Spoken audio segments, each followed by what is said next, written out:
Hey everyone, this is me Nidhi Gupta, your English coach, and I welcome you all to संकल्प Bharat foundation YouTube channel. आज हम लोग एक pome पढ़ने वाले हैं। पोम का नाम है द ट्रीज। स्टूडेंट्स को इस पोम को लेके काफ़ी सारी कंफ्यूजन रहती है बिकॉज इसका मीनिंग उनको क्लियर नहीं हो पाता।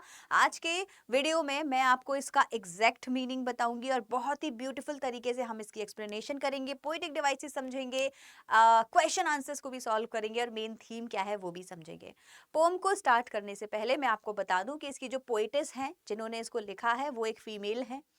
उनका नाम है एंड्रियन रिच और यहीं से आपको हल्की सी हिंट मिल जाएगी कि हमारी जो पोएटिस है, मतलब जो पोएट है इस पोम की, वो फीमेल है, तो वो फीमेल के बारे में ही लिख रही है। तो ये जो पोम है ये ग्लोरीफाई करती है वुमनहुड को, गर्ल्स को, फीमेल्स को ये ज़्यादा ग्लोरीफाई कर रही है, उनके लिए ये पोम लिखी गई है। इस मूवमेंट के बारे में यहाँ डिस्कस किया जाएगा जिस मूवमेंट के थ्रू जो गर्ल्स हैं, जो विमेन हैं, वो अपने घर से बाहर निकल रही हैं और वर्ल्ड में कुछ करके दिखा रही हैं। तो अगर हम आज के सिनारियो की बात करें तो आप नोटिस करोगे कि हर फील्ड में विमेन है, राइट चाहे कोई, हम अगर मेडिकल फील्ड की बात करें, साइंटिस्ट की बात करें, टीचर्स की बात करें, पार्लियामेंट्स में, पॉलिटिक्स की बात करें, हर जगह आप किसी भी फील्ड का नाम लो और आपको पता चलेगा कि प्रधानमंत्री से लेके राष्ट्रपति से लेके साइंटिस्ट से लेके स्पेस साइंटिस्ट से लेके का हर जगह आपको फीमेल लोग मिल जाएंगे। ऐसा आज पॉसिबल है, बट कुछ सालों पहले, कुछ डेकेड्स पहले ये पॉसिबल नहीं था, राइट कुछ सेंचुरीज पहले ये पॉसिबल नहीं था।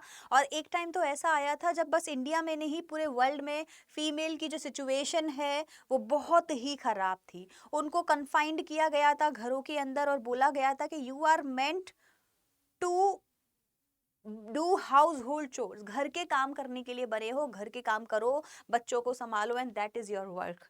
जो हस्बैंड है, जो मेल है घर का, वो बाहर जाएगा, बाहर के टास्क करेगा, विमेन घर में रहेगी, राइट तो ये जो डिस्क्रिमिनेशन किया गया उसके बारे में इस पोम में एक मूवमेंट की बात की गई है और इस पोम में बताया गया है कि आज इस दिन से women are going out in the world, right यहां से आपकी पोम स्टार्ट होगी। तो सीधा सीधा यहाँ ट्रीज को कंपेयर किया गया है विमेन से, सिंबलाइज किया गया है, तो सिंबल की तरह ट्रीज को यूज किया गया है, बात की गई है विमेन की। तो सीधे सीधे ना करके ट्रीज के थ्रू आपको विमेन के बारे में यहाँ बताया जा रहा है।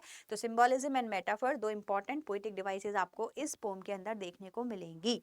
ठीक है, थोड़ा सा बात कर लेते हैं एंड्रियन रिच के बारे में। ये हमारी पोएटिस हैं, यूएसए की हैं, ये फेमिनिस्ट हैं। देखो यहाँ आपको ऑलरेडी देखने को मिल गया होगा कि ये फेमिनिस्ट है, तो यहीं से आपको समझ जाना चाहिए कि इनकी जो पोम है उसमें भी क्या फेमिनिज्म देखने को आपको मिलने वाला है।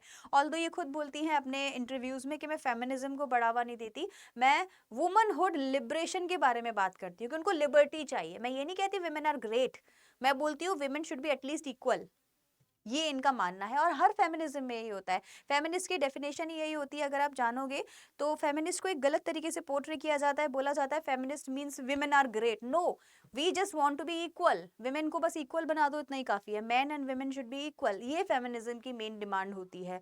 और यही डिमांड यहाँ पे आपको जो है डिस्क्राइब किया जा रहा है इस पोम के थ्रू, राइट। और क्या है इनके बारे में जो आपको पता होना चाहिए, पोएटिस हैं, बहुत सारे इन्होंने एसेज वगैरह लिखे हुए हैं। एंड्रियन रिच इनका नाम है, फीमेल पोएटिस हम इनको बोलेंगे। इनकी पोम के बारे में अब हम पढ़ने वाले हैं। पोम का नाम है द ट्रीज। पहली लाइन आपके लिए आती है और वो बोला जाता है that the trees inside are moving into the forest. अब सोचने वाली बात है कि जो ट्रीज हैं वो तो कभी मूव नहीं करते, है ना। ऐसा तो होगा नहीं कि घर के अंदर कोई ट्री है और बाहर निकल के जाने लगा, पॉसिबल ही नहीं है, कैसे जाएगा। तो क्यों ना अब हम और डीप डाउन इसमें डाइव करें मीनिंग में, पोम के मीनिंग में, और फाइंड आउट करें कि किसकी बात हो रही है। तो किसकी बात हो रही है, विमेन की बात हो रही है। तो विमेन, अब अगर मैं इस पोम के अंदर ट्रीज को विमेन से कंपेयर कर दूं, मतलब एक्सचेंज कर दूं, द विमेन, राइट प्रोनाउंसिएशन सब लोग सही करेंगे, WOMEN विमेन, WOMAN वुमन, तो मैं विमेन बोलूंगी यहाँ पर, ठीक है, क्योंकि प्लूरल सब विमेन की बात कर रही हूँ। So the women inside, inside मतलब होम, घर के अंदर जितनी भी विमेन है, they are moving out into the forest, forest मतलब आउटसाइड वर्ल्ड, है ना, आउटसाइड वर्ल्ड। तो जो विमेन है वो अपने अपने घरों से निकलकर आज इस मूवमेंट के थ्रू, ये एक मूवमेंट चल रहा है। मूवमेंट क्या होता है, आंदोलन या कुछ भी ऐसा बड़ा काम जो ग्लोरी लेके आता है, जो हिस्ट्री चेंज कर देता है। तो एक हिस्टोरिक चेंज हो गया ये, क्योंकि पहले तो पॉसिबल नहीं थी ये चीजें।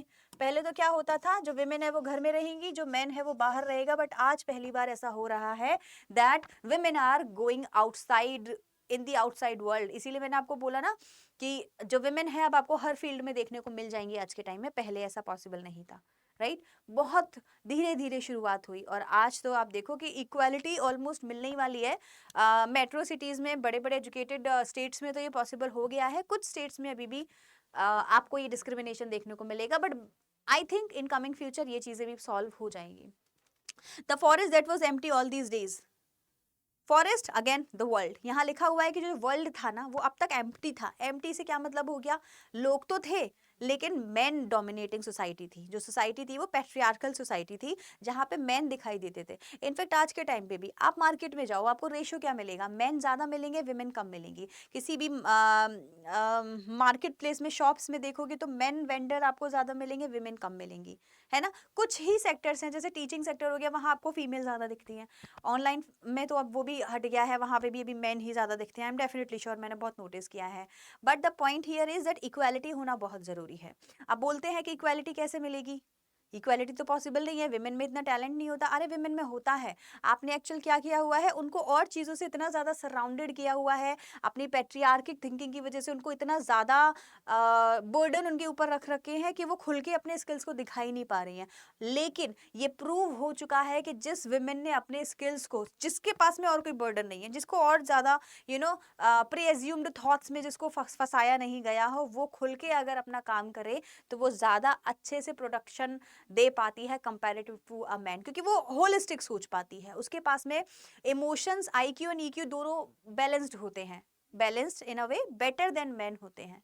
तो ये चीज़ें तभी पॉसिबल है जब उसको भी आप फ्री रखोगे, उतना ही फ्री जितना एक मैन फ्री होता है।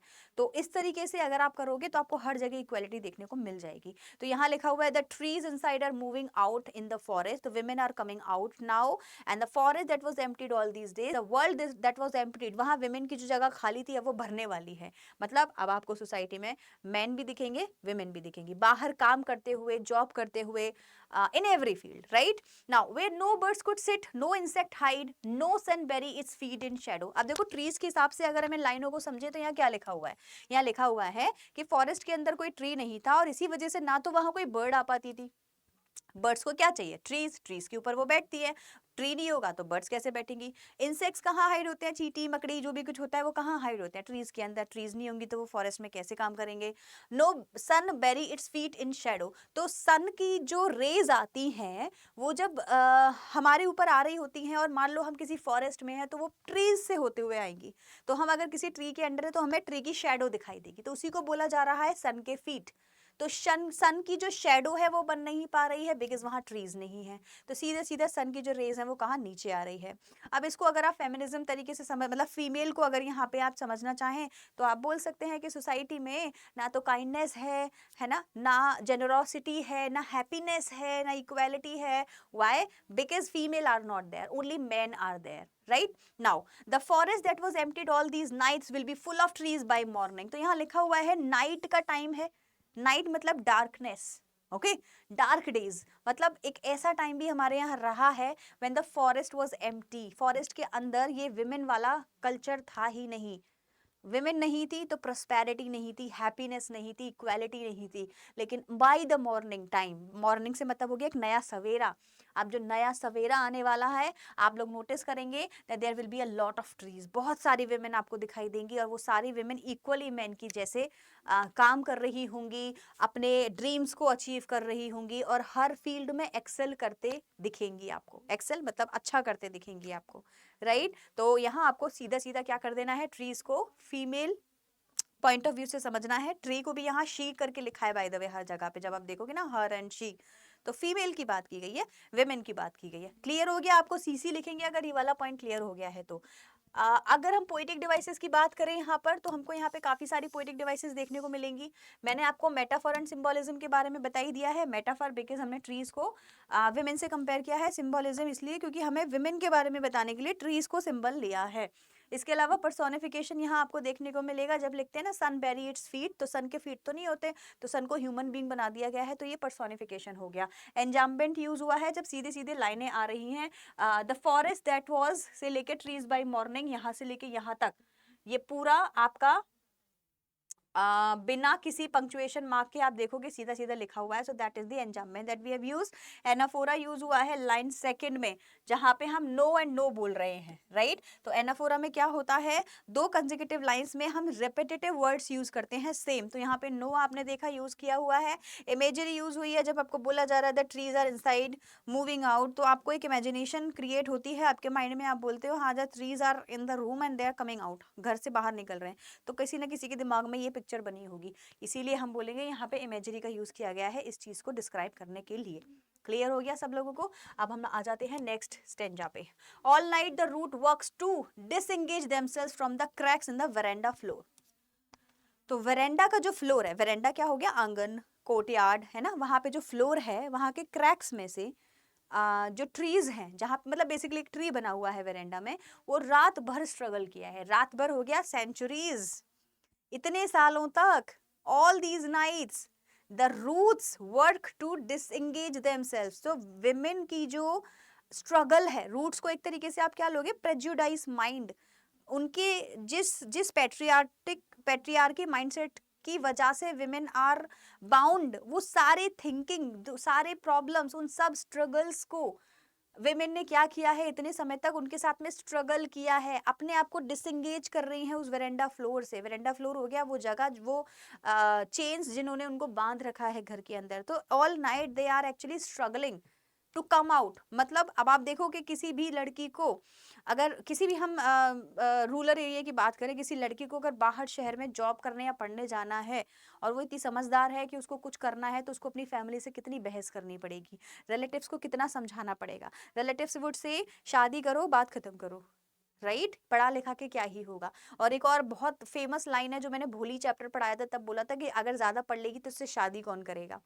मतलब ज्यादा पढ़ लेगी तो चॉइसेस कम हो जाएंगे और अब अच्छा लड़का ढूंढने में प्रॉब्लम होगी, तो ये तो और ज्यादा मेहनत का काम हो गया, इससे तो अच्छा है कम पढ़ो और सीधा शादी करो। तो उस लड़की को जो बाहर निकल के जॉब करना चाहती है, उस विमेन को जो फ्री रोम करना चाहती है सोसाइटी में, कितना स्ट्रगल करना पड़ रहा है अपने रिलेटिव्स और अपनी फैमिली मेंबर्स और सोसाइटी के साथ में, उनको समझाने में कि please let me do what I want to do in my life, right. तो ये जो स्ट्रगल है इसके बारे में भी आपको यहाँ बताया गया है, that all night the roots work to disengage themselves from the cracks of the veranda.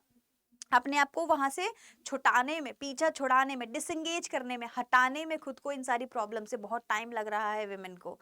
The leaves strain towards the glass. तो लीव्स जो है वो क्या कर रही हैं, प्रेशर लगा रही हैं टुवर्ड्स द ग्लास। अब देखो यहाँ जो ग्लास है ना, ये बड़ा ही इंपॉर्टेंट वर्ड है।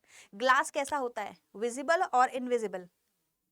इनविजिबल, हमें ग्लास दिखाई नहीं देता, तो ये वही इनविजिबल बाउंड्रीज है जो विमेन के चारों तरफ होती है। एक विमेन को बोल दिया जाता है हाँ जाओ तुम बाहर जाओ जॉब करो, लेकिन उसके चारों तरफ इनविजिबल बाउंड्रीज हैं पैट्रियार्की थॉट्स की, उन सारे बाउंड्रीज की जो उसे बोली जाती हैं कि सारा काम कर लो फिर चली जाना, ये वाली रिस्पॉन्सिबिलिटी पूरी कर लो फिर चली जाना, इतना ध्यान रखना कि 8 बजे तक वापस आना है बट चली जाना, बाहर जाओगी ध्यान रखना मेल फ्रेंड्स नहीं बनाने हैं पर चली जाना। तो ये जितनी भी थॉट्स थी ना, ये सब क्या है, एक ग्लास की तरह उसको फोर्स कर रही हैं, right. But the women is actually going out, women अभी भी बाहर जाने की ट्राई कर रही है, स्टेन कर रही है, प्रेशर लगा रही है। So the leave strain towards the glass, small twigs stiff with exertion. जो स्मॉल ट्विक्स है, स्मॉल ट्विक्स से क्या मतलब हो गया, फीमेल की एक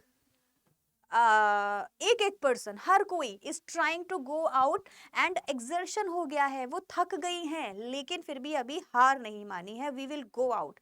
long cramped bow shuffling under the roof, roof के अंदर they are trying their best, hard work कर रही हैं। लॉन्ग क्रैम्ड का मतलब हो गया जो स्ट्रगल है वो लॉन्ग टाइम से चला आ रहा है, क्रैम्ड मतलब the hard work and the struggle they are doing, long time से ये जो स्ट्रगल है वो करती आ रही है अंडर द रूफ, रूफ के अंदर चुपचाप से। Like newly discharge patients half dazed moving to the clinic windows, clinic doors. लेकिन आज वो बाहर निकल रही हैं। और उनको कैसे कंपेयर किया गया है, लाइक न्यूली डिस्चार्ज पेशेंट्स। जैसे कि जो पेशेंट होता है ना, जो अभी हॉस्पिटल के अंदर होता है, एकदम से उसको अगर बोल दे रहे डॉक्टर कल तुम डिस्चार्ज हो जाओगे, तो वो भागता है वहां से। क्यों? क्योंकि वो काफी टाइम से वहां फंसा पड़ा था, थक गया था उस सेम बोरिंग बेड पे लेटे हुए, सेम मेडिसिन खाते हुए, सेम कैंटीन का फूड खाते हुए। उसको चाहिए मैं बाहर निकलूं। वो डेज्ड, हाफ डेज मतलब हाफ कंफ्यूज्ड और हाफ इंजरी की वजह से टेंशन में, थोड़ा सा कॉन्शियसनेस प्रॉपर नहीं है, मतलब कंफ्यूज सा है, कॉन्फिडेंस नहीं है उसके अंदर बाहर जाने का, बट फिर भी बाहर जाना चाहता है। क्यों? क्योंकि उसको पता है कि मैं अब यहाँ थक गया हूँ, मेरी दुनिया तो बाहर है, लेट्स गो आउटसाइड। तो विमेन की कंडीशन भी बिल्कुल ऐसी है, काफी हद तक वो भी अभी हाफ डेज्ड है, मतलब कंफ्यूज्ड है, फुल ऑफ कॉन्फिडेंस नहीं है, but just like a newly discharge patient वो भी बाहर जा रही हैं and moving to the clinic door. Clinic के डोर्स को निकल के बाहर, मतलब अपने अपने घरों के दरवाजों को तोड़ के बाहर निकल रही हैं और लाइफ में कुछ करके दिखाना चाहती हैं। ठीक है, तो विमेन को आप सीधा सीधा ट्रीज से यहाँ पे कंपेयर कर रहे हैं। तो जहां जहां ट्रीज की बात हो रही है, विमेन की बात हो रही है। एंजाम्बमेंट यहाँ पे यूज हुआ है, कंटिन्यूएशन सेंटेंस यहाँ पे फिर से आपको देखने को मिलेगा। सिमिली मैंने आपको बताया, trees are compared to the patients here, मतलब विमेन को पेशेंट्स यहाँ पे कंपेयर किया गया है कि जिस तरीके से न्यूली डिस्चार्ज पेशेंट्स जो है वो हॉस्पिटल से बाहर भागते हैं, उस बिल्कुल उसी तरीके से जो विमेन है आज उनको जब ये मूवमेंट मिला है बाहर भागने का, वो बिल्कुल वहां से भागना चाहती हैं। ट्विग्स एंड जो बोज हैं हैव बिन पर्सोनिफाइड हियर, क्योंकि यहाँ पे क्या लिखा हुआ है, the leaves tend towards the glass and small twigs shift with exertion. तो इनको इस तरीके से पर्सोनिफाई किया गया है और बोला गया है कि इनको एक्सर्शन हो गया है, थक गए हैं लेकिन हार नहीं मानी है। तो हर चीज ह्यूमन पॉइंट ऑफ व्यू से सोची जा रही है, तो इनको यहाँ पर्सोनिफाई किया गया है। क्लियर हो गया? दोनों स्टेंजास में आपने क्या देखा, विमेन की स्ट्रगल देखी। फाइनली आप इस स्टेंजा में क्या देखेंगे कि विमेन बाहर निकल चुकी हैं। अब आज इस मूवमेंट के through women are already outside and conquering the world, ये आपको पढ़ने को मिलेगा। जो हमारी पोइटेस हैं वो यहाँ पे आई के नाम से जानी जाती हैं, एकदम से उनका रेफरेंस आ जाता है। वो बोलती हैं, I sit inside, doors open to the veranda, writing long letters. Long letters मतलब पोइट्री जो वो लिख रही हैं, ये जो पोम लिख रही हैं उसके बारे में बोलती हैं। तो वो कहती है कि मैं अंदर ही बैठी हूँ, इन विमेन के साथ में यहीं बैठी हूँ, doors open to the veranda, और वो जो वेरेंडा है ना जहाँ पे जो विमेन दिख रही है मुझे, वो दिखाई भी दे रही हैं, and I am writing long letters, मैं पोम भी लिख रही हूँ। बट मैं एक चीज नोटिस कर रही हूँ, in which I scarcely mention the departure of the forest from the house. लेकिन इसमें मैं बात नहीं कर रही, मेंशन नहीं कर रही इस बारे में कि women आर गोइंग आउटसाइड और नॉट, बिकॉज मुझे तो पता है they are a part of the society. मैं जानती हूं कि ये तो होना ही था, so why should I glorify this fact. Women are not trees, they are the forest. आपने देखा अभी तक यहाँ पे विमेन के लिए क्या बोला जा रहा था, ट्रीज, यहाँ पे क्या बोला जा रहा है, forest, in which I scarcely mention the departure of the forest from the house. मतलब बोला जा रहा है दैट ट्रीज, विमेन ट्रीज नहीं है, विमेन पूरा का पूरा फॉरेस्ट है। विमेन को सिर्फ ट्रीज बनाकर नहीं रखना है, मतलब अलग से उनको सेपरेटली नहीं करना है। अगर वो फॉरेस्ट का पार्ट नहीं है तो फॉरेस्ट है ही नहीं, मतलब मैनकाइंड है ही नहीं अगर विमेन का एग्जिस्टेंस नहीं है वर्ल्ड में। तो बोल रही है कि मैं तो मेंशन भी नहीं करती that women are going outside, because मुझे तो पता है that they are the forest, वो खुद ही फॉरेस्ट हैं, वो खुद ही मैनकाइंड है, वो खुद ही यूनिवर्स है। तो बिना विमेन के तो गाड़ी चलनी ही नहीं है। Let them go outside and conquer the world. फिर वो बोलती है, the night is fresh, the whole moon shines in a sky still open. तो बोलती है कि आज की रात, रात हो या वो समय की बात बता रही है कि बहुत फ्रेश है, सब कुछ अच्छा है, ये होने ही वाला है। द होल मून शाइन, और आज मैं देख पा रही हूँ जो मून है वो शाइन कर रहा है। अच्छा, मून को भी हम लोग क्या है सिंबलाइज करते हैं विमेन से। मून की जो क्वालिटीज होती है ना, शीतलता देती है, शांति है ना। मून को देख के क्या दिखता है आपको, अग्रेशन थोड़ी आता है, शांति मिलती है। विमेन से इसको सिंबलाइज किया जाता है वैसे। बट इस पोम में इसको मून को विमेन नहीं बोला जा रहा है, यहाँ बोला जा रहा है moon is the opportunity, the best thing in the world. Moon आज शाइन कर रहा है इन अ स्काई स्टिल ओपन, और जो स्काई है ना वहां पे मून दिख रहा है और वो और भी स्पेस है। स्टिल ओपन मतलब पूरे स्काई में और भी स्पेस है, मून भी रह सकता है और भी लोग रह सकते हैं। और कौन कौन रह सकता है वहां, जो पहुंच जाएगा वो क्या पहुंचेगा वहां, the tallest tree, oak tree भी वहां जा सकता है। और जो मून इतना शाइन दिख रहा है ना, इसमें भी क्रैक कर सकता है। अब इस लाइन को समझो, लाइन में पहले पढ़ देती हूँ फिर आप समझना। The smell of leaves and lichen still reaches like a voice into the room. यहाँ पे क्या लिखा हुआ है कि जो रूम है जिसके अंदर मैं हूं ना, मैं नोटिस कर रही हूँ कि ऊपर तो मुझे मून दिखाई दे रहा है, अपॉर्चुनिटीज दिख रही हैं, बट उन अपॉर्चुनिटीज तक पहुंचना पड़ेगा। और मैं अपने आसपास क्या देख पा रही हूँ? लीव्स देख पा रही हूँ, लिचन देख पा रही हूँ। Lichen is kind of a fruit या ट्री का ही पार्ट हो गया।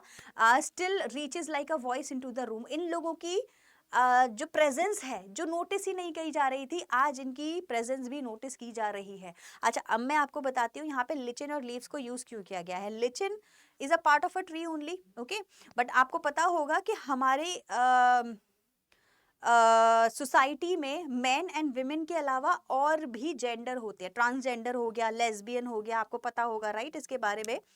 तो इन वाले जेंडर्स की भी बात की गई है इस पोम के अंदर, और बोला गया है कि जैसे लेस्बियन या ट्रांसजेंडर होते हैं, जो गे होते हैं, उनको हम इंपॉर्टेंस नहीं देते, हमारी सोसाइटी का पार्ट नहीं है, लेकिन इस पोम में बताया गया है कि आज उनकी भी वॉइस सुनी जाएगी। मूवमेंट के थ्रू क्या होगा कि ना सिर्फ विमेन बट इन सारे थर्ड जो जेंडर है इनकी भी बात सुनी जाएगी, और इनको भी उतनी ही इंपॉर्टेंस मिलेगी जितने की नॉर्मल मेन एंड विमेन को मिलती है। तो ये भी यहाँ पे, इसीलिए यहाँ पे लीव्स एंड लिचन को स्पेशली लिखा गया है। अब देखो, मैं आपको एक चीज बताती हूँ, किसी भी पोम का जो मीनिंग है वो आप कैसे पता लगाओगे? या तो आपको एक्चुअल पता होना चाहिए जब पोइट लिख रहा था तो उसके माइंड में क्या चल रहा था, जो कि ये जो मैंने आपको मीनिंग बताया ये एंड्रियन रिच ने खुद अपनी इंट्रोडक्शन में दिया हुआ है, ठीक है, जहां भी इन्होंने इंटरव्यूज दिए और बताया। मैं फेमिनिज्म एंड लेस्बियंस की बात कर रही हूँ इसमें।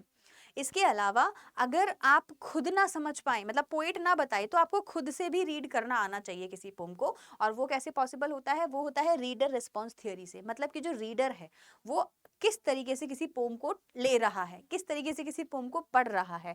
आप कैसे पढ़ोगे? अगर आप एक फेमिनिस्ट हो तो आपको यहाँ पता नहीं जाने क्या क्या दिख जाएगा। आप जितनी भी एक्सप्लेनेशन मैं दे रही हूँ जरूरी थोड़ी आपको कहीं मिले, बट मैं एक फीमेल पॉइंट ऑफ व्यू से दे रही हूँ, because I am also a half feminist, right? क्योंकि मुझे I really believe this fact कि जो एक फीमेल है उसको बाहर निकलना चाहिए और कुछ करके दिखाना चाहिए। मेरे सामने अगर कोई भी काउंसलिंग के टाइम रोता है, कोई भी गर्ल रोती है या कोई भी मैरिड वुमन रोती है और मुझे बोलती है मैम मेरे लाइफ में ऐसे ऐसे चल रहा है, मैं उसको सबसे पहले क्या बोलती हूँ? अपने पैरों पे खड़ा होना सीखो।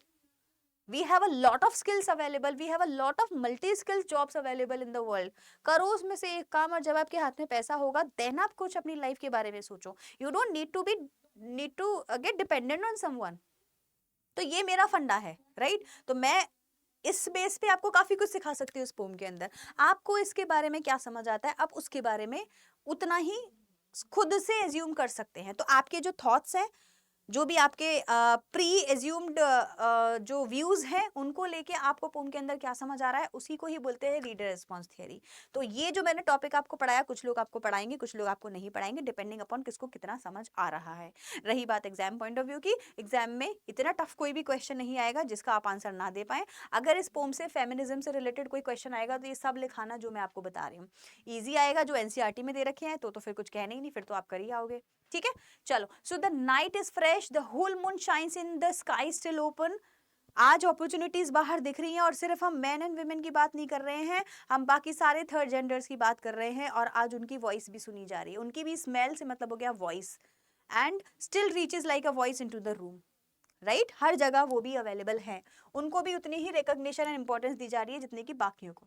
एलिट्रेशन लॉन्ग लेटर में यूज हुआ है, एंजाममेंट फिर से यहाँ पे यूज किया गया है, इमेजरी यूज हुई है जब the poet has tried to create a scene in which she is observing all the things happening. जब वो देख रही है ना कि क्या क्या हो रहा है, ट्विग्स बाहर निकल रही हैं,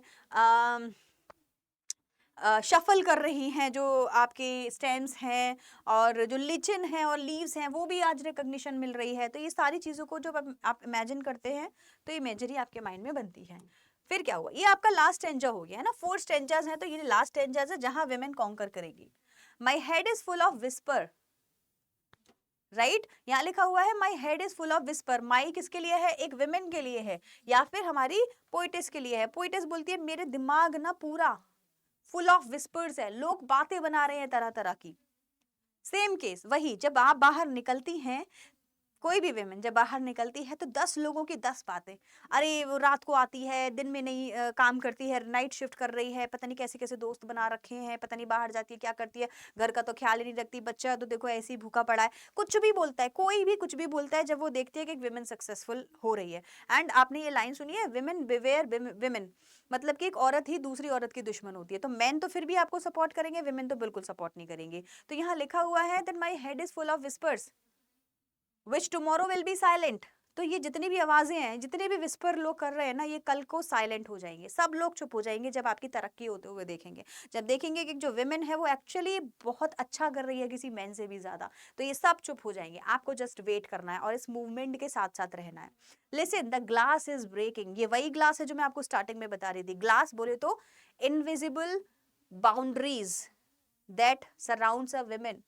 ये जितने भी प्रेजुडिसेस हैं, पैट्रियार्की मेंटालिटी है, लोगों की जो माइंडसेट है, जो गलत मिसोजिनिस्ट है कि एक जो गर्ल है वो किस काम के लिए बनी है, सिर्फ घर के काम करने के लिए बनी है, उसको बाहर की ज़रूरत ही नहीं है, वो क्या करेगी कमाकर, हस्बैंड है तो सही करने के लिए, जितने भी थॉट्स हैं, या बाहर जाना है तो पहले घर का देखो फिर चले जाना। मतलब एक विमेन को गिल्ट फील होता है अगर वो अपने बेबी को और अपने इन लॉज को घर में छोड़कर आती है, तो क्योंकि मतलब है दिस इज वेरी, आप अगर आप में से किसी की भी मदर वर्किंग है ना, तो आप उसके फेस पे ये टेंशन एंड ये गिल्ट देख सकते हैं, जो कि गिल्ट किसी बात का नहीं, जबरदस्ती का गिल्ट है उसके फेस पे, बस यही सोचकर कि मैं बाहर तो जा रही हूँ बट मेरे बच्चों का ख्याल कौन रखेगा, मैं बाहर जॉब करने तो जा रही हूँ बट इन लॉज क्या बोलेंगे कि जो हमारी बहू है उसको हमारी तो कोई केयर ही नहीं है। तो इस गिल्ट में क्यों जॉब करना? कोई मैन इस गिल्ट में जॉब करता है क्या? जब कोई आदमी बाहर जॉब करने जाता है तो उसके पास में ये प्रॉब्लम होती है क्या कि मेरे बच्चों का कौन ख्याल रखेगा?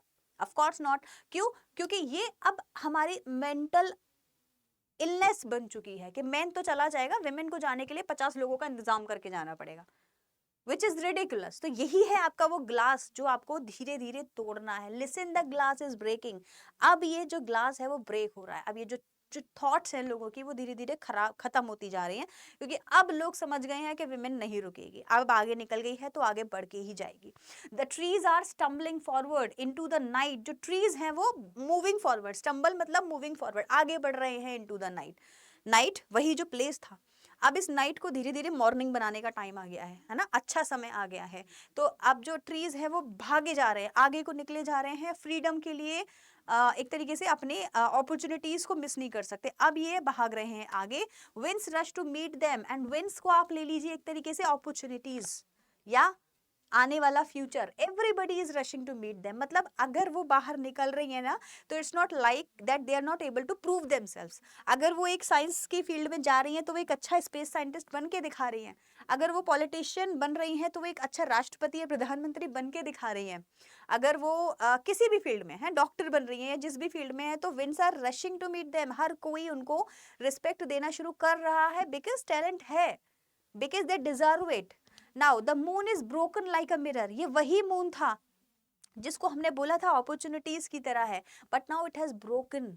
जो अपॉर्चुनिटीज हैं वो शेल्टर डाउन हो रही हैं, and women can reach to the moon, right? Not reach to the moon like Kalpana Chawla वाला मून रीच वाली बात नहीं कर रही हूँ मैं बोल रही हूँ कि जितनी भी अपॉर्चुनिटीज हैं या जो भी हम मून को सिंबलाइज कर रहे हैं कि ये तो बड़ा टास्क है, women can do that. It's also broken now. और ये कैसे ब्रेक हुआ है? हमने बोला ना कि मून वहां तक है, उस तक पहुंचेगा कौन? An oak tree will reach there. Oak tree क्या हो गया? लास्ट की लाइन देखो क्या लिखी है, its pieces flash now in the crown of the tallest oak. तो ओक ट्री जब ऊपर जाता है तो जो ओक ट्री की जो ब्रांचेस है ना वो इस तरीके से फैल गई हैं मून के आगे, देखने में लग रहा है कि जो मून है वो पीसेस में ब्रेक हो गया है। Now the same moon which was beyond our reach has become the crown of the oak tree. And who's the oak tree? Trees को हम कब से compare करते आ रहे हैं? किससे? Women से. So the tree is a woman. Oak tree is the tallest woman. Tallest से मतलब लंबी नहीं, tallest मतलब the best women in the world. So जो the best women in the world हैं, जो moon था ना, जो opportunity थी जो उसको कोई reach नहीं कर पा रहा था, वो खुद ही crown बन गया है women का आज के टाइम। मतलब वो भी सैल्यूट कर रहा है, एवरीबडी इज सैल्यूटिंग।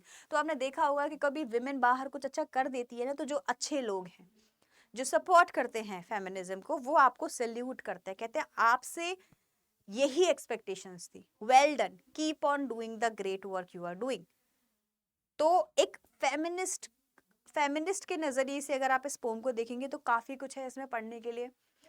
सेम आप इसको नेचर के थ्रू भी समझ सकते हैं, खाली ट्रीज के बारे में भी बता सकते हैं, बट अगर आप इसका एक मेटाफर विमेन लेते हैं यहाँ, तो इस पोम की एक अलग ही इंपॉर्टेंस है, एक अलग ही मीनिंग है। तो चारों स्टेंजर्स बहुत इंटरेस्टिंग है इस पोम के अंदर, जो आपको एक पूरी स्टोरी बताते हैं एक ऐसी विमेन जो अपने घर में है से लेके आज वो इतने अच्छी अपॉर्चुनिटीज, इतने अच्छे पोजीशन पे है, that the moon itself has become a crown for that woman, right? पहले वो मून शाइन कर रहा था, वो खुद ही क्राउन बन गया है। इस तरीके का पिक्चर है। तो यहाँ पे भी देखो इमेजरी यूज होगी, है ना? आपने नोटिस किया ना, यहाँ पे भी आपको इमेज बनाने के माइंड में आ गई है। बाकी सिमिली यूज हुई है, the moon is compare to the mirror here, moon is broken like a mirror, तो लाइक यूज हुआ है, तो ये आपकी सिमिली यहाँ पे आपको देखने को मिलेगी। बताओ कैसी लगी पोम? है मस्त पोम कि नहीं? बहुत ही ब्यूटीफुल पोम है। मुझे पर्सनली ये पोम बहुत पसंद आई, द ट्रीज, जब मैंने पहली बार पढ़ी थी। एंड आई होप आप लोगों ने भी बहुत एंजॉय की होगी। आप देखो क्वेश्चन आंसर्स लिखते टाइम आप चाहें तो ट्री एंड विमेन वाला जो कंपैरिजन है वो आप बता सकते हैं। अगर आपके स्कूल टीचर ने नहीं बताया है और सीधे सीधे ट्रीज के बारे में बता दिया है कि हम एक प्लांट लेके आए, वो प्लांट घर में है, अब वो बड़ा हो गया है तो उसको फॉरेस्ट में जाना है, तो प्लांट्स को घर में ना रखें, बाहर उगाएं, ये भी हो सकता है आपके टीचर ये भी सिखाए। मैंने बोला ना, रीडर रेस्पॉन्स थ्योरी होती है, जिसको जितना समझ आता है वो उस हिसाब से बताता है। मैंने आपको बताया है इसको फेमिनिज्म के पॉइंट ऑफ व्यू से, विच इज इंपॉर्टेंट। ये एंड्रियन रिच खुद एक फेमिनिस्ट थी, मैंने आपको दिखाया ना, तो ये उसी बेस पे इसको पोम को लिखी है, तो ये एक इंपॉर्टेंट हो जाएगा। आपके टीचर ने आपको इस पोम का क्या एग्जैक्ट मीनिंग बताया, मुझे कॉमेंट सेक्शन में प्लीज बताना। I would like to know कि उन्होंने ट्रीज को विमेन से कंपेयर करके बताया या नहीं, या सिंपल सिंपल पढ़ा दिया। अभी हम लोग कुछ तो क्वेश्चंस हैं इसके जो देख लेते हैं, इंपॉर्टेंट होंगे, जरूर से करने हैं आपको। Find in the stanza 3 things that can not happen in the treeless forest. देखो अब ये इजी क्वेश्चन है आपके लिए। जब हम पहला स्टेंजा पढ़ते हैं तभी आपको बताया जाता है दैट ना तो इस फॉरेस्ट में बर्ड सिट कर सकती है, ना इंसेक्ट हाइड हो सकता है, और ना sun can bury its feet, right? तो अब इसको आप विमेन के थ्रू पर्सोनिफाई नहीं कर सकते, क्योंकि हमारे पास में इतनी इन्फॉर्मेशन नहीं है कि हम बर्ड को किससे कंपेयर करें, इंसेक्ट को किससे करें, जो सन है उसके फीट को किससे कंपेयर करें। इतनी इन्फॉर्मेशन पोम के अंदर हम नहीं डिकोड कर पा रहे हैं, मैं तो नहीं कर पाई, राइट? आपके टीचर अगर कंपेयर कर पाई होगी तो मुझे बताना फेमिनिज्म के पॉइंट ऑफ व्यू से। वैसे तो आपको समझ आ ही गया है कि एक ट्री है तो तभी पॉसिबल है कि वहाँ एक बर्ड बैठेगी और एक इंसेक्ट हाइड होगा और जो सन है उसकी शेडो बन पाएगी, अदरवाइज तो नहीं बन पाएगी। तो आप उसी पॉइंट ऑफ व्यू से इसका आंसर सीधे सीधे लिख सकते हैं। As we know that the trees are home to various animals and birds and insects, we can very well identify the things और events that can never happen in the forest when there are no trees. For instance, number 1, the bird cannot find a place to sit. ठीक है? Number 2, the insect finds their safe place in the stem. तो अगर नहीं होंगे तो stem में हमारे insects भी नहीं आएंगे. Number 3, without trees there will be no shadow on the ground, because जो सन है वो डायरेक्ट अपनी रेज ग्राउंड पे डालेगा, बिना ट्रीज के शेडो मेरी बनेगी. तो ये 3 चीजें पॉसिबल नहीं है अगर हमारे पास में ट्रीज नहीं है फॉरेस्ट के अंदर. तो ये इजी आंसर है आपका, आप इसको एज इट इज लिख सकते हैं. What picture do these words create in your mind? Sun berries feast in shadow. What could the poet mean by the sun's feet? तो वो शेडो की बात कर रहा है यहाँ पर, राइट? कि जिस तरीके से जो सन है वो ट्रीज की वजह से ही अपने जो फीट है वो बेरी कर पाता है ग्राउंड पे, मतलब उसकी जो रेज है वो शेडो के थ्रू जमीन तक आ पाती हैं, अदरवाइज आपको पता ही नहीं चलेगा कि कहाँ पे शेडो है और कहाँ पे सन रेज आ रही हैं. वो तभी पॉसिबल है जब आपके पास में सन की रेज आए थ्रू द ट्री, तो शेडो बन के आएगी आपके लिए, राइट? तो आप इसका आंसर एक बार पढ़ लीजिए. everyone can read the answer. This is how I have written and you also can write it. Pause the video, read it, and then I'm moving on to the third question. Question number 3. Where are the trees in the poem? पहले घर में है और बाद में बाहर निकलेंगी. What do their roots, their leaves and their twigs do? Struggle कर रही हैं बाहर निकलने के लिए. यहाँ आप चाहें तो similarly word लिख के women के बारे में बता सकते हैं बच्चों. मैं आंसर में तो नहीं लिख के लाई हूँ, बट आप चाहें तो ये कर सकते हैं. आप बोलेगा similarly the women are inside their house and coming out, every part of their body, और यू कैन से एवरीवन, चाहे वो किसी भी कास्ट की हो, चाहे वो किसी भी स्टेटस की हो, every women wants to come out, right? ये आप यहाँ पे लिख सकते हैं। आंसर एक बार सब लोग देखेंगे and then will move forward. What does the poet compare their branches to? Branches को, अच्छा ब्रांचेस को न्यूली पेशेंट्स, डिस्चार्ज पेशेंट से कंपेयर किया गया है कि जिस तरीके से एक जो पेशेंट होता है जैसे ही डिस्चार्ज होता है भागता है अपने घर की तरफ, वैसे ही घर की तरफ से मतलब बाहर, है ना, हॉस्पिटल से बाहर, उसी तरीके से जो विमेन है जैसे ही आज उन्हें चांस मिला है बाहर निकलने का, भले ही वो हाफ कॉन्फिडेंट है बिकॉज अभी अभी बाहर निकलना शुरू किए हैं, चाहे वो हाफ डेज्ड है, चाहे वो कंफ्यूज्ड है, but they will go out because उनको पता है finally this is the time to move out. एक बार आंसर पढ़ लेंगे सब लोग and then will move ahead. Video को पॉज करेंगे, आंसर देखेंगे and then will move ahead. Alright, now how does the poet describe the moon at the beginning of the third stanza and at its end? Okay, what causes this change?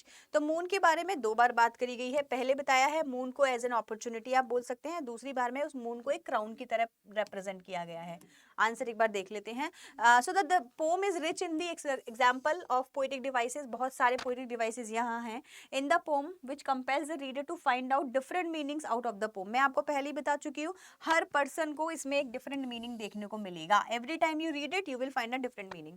In the beginning of the third stanza the poet says that the moon is a sparkling in the open sky in the fresh night, है ना, मतलब moon क्या कर रहा है, sparkle कर रहा है, ओपन है। But at the end of the stanza she describes the moon as a broken mirror. अब बोल दिया है कि जो मून है, पहले तो बोला था मून आर दी अपॉर्चुनिटी, अब बोल दिया कि जो मून है वो ऑलरेडी ब्रेक हो चुका है बिकॉज विमेन जब बाहर निकल कर आई हैं तो वो सारी अपॉर्चुनिटीज उन्होंने ग्रैब कर ली हैं और हर कोई उनको सैल्यूट कर रहा है। तो आप इसको फीमेल पॉइंट ऑफ व्यू से बताना चाहें तो वैसे, और खाली ऐसे बताना चाहें तो ऐसे बता सकते हैं। You will see, just see the answer once, pause the video, watch it and then read it. Now we will move for the next question. The trees inside are moving out into the forest that was emptied all these days where no birds could sit, no insect hide, no sun bury its feet in shadow. ये आपका RTC है। इससे related मैं कुछ questions हैं आपसे करूंगी, आपको मुझे आंसर करने रहेंगे, ठीक है। Question, name of the poem and the poet, the trees, Adrienne Rich. From where do these trees move out into the forest? From the veranda, from the home, कुछ भी लिख सकते हैं। Why has the forest been emptied all these days? Because the trees were inside the house. They were not, people were not letting them go outside. लोगों ने उनको बाहर निकलने नहीं दिया। How do you think will the forest be full of trees again? Once they will go out, the trees will go out, the forest will be full of trees. एक बार उनको बाहर निकलना है, करेज इकट्ठा करना है और कुछ करके दिखाना है, ठीक है। आगे बढ़ेंगे। Long cramped bow shuffling under the roof like newly discharge patients, half days moving to the clinic doors. Answer देखेंगे। This would be the last RTC for you for today and then of course हम लोग next pome करते हैं। What are the roots trying to do? Roots क्या कर रही हैं? They are struggling. They are trying to go outside the house. Window से बाहर निकलने की कोशिश कर रही हैं। Where the small twig stiff? Where are the small twigs stiff? तो जो small twig है, जो बाकी के जो parts हैं trees के, वो क्या कर रहे हैं? They are also struggling inside the room. तो वो stiff हो गई हैं, मतलब कि adamant हो गई हैं, अब तो मुझे करना ही करना है। What does the poet mean by the clinic doors? तो क्लिनिक डोर्स हो गया आपका बाउंड्रीज, और या boundaries surrounded, the boundaries that surround a women, मतलब विमेन के पॉइंट ऑफ व्यू से बोलेंगे तो जो क्लिनिक डोर से बाहर निकलते हैं ना, बिल्कुल ऐसे ही जो ट्रीज हैं वो बाहर निकलना चाहते हैं। Who are compare to newly discharge patients, आप यहाँ चाहे विमेन लिखो चाहे ट्री लिखो, कुछ भी लिख दो, ठीक है, depending upon what your situation is. आपके टीचर ने आई होप विमेन वाला कॉन्सेप्ट पढ़ाया होगा, अदरवाइज हर जगह यही लिख के आना, नहीं पढ़ाया होगा तो नंबर नहीं मिलेंगे एग्जाम में, ठीक है जी। So that is it. Beautiful तरीके से आज हमने इस पोम को पढ़ा, आपको कैसा लगा बताना। आप भी एक फेमिनिस्ट हैं या नहीं है, और विमेन को इक्वली सपोर्ट करते हैं या नहीं, हमें बताइएगा। एंड्रियन रिच ने बहुत अच्छा ट्राई किया है, अटेम्प्ट किया है इस पोम के थ्रू फेमिनिज्म को बढ़ावा देने के लिए, विमेन को इक्वल स्पेस देने के लिए वर्ल्ड में। And with this I will end this video. I will meet you again in the next video. Till then bye everyone and take care.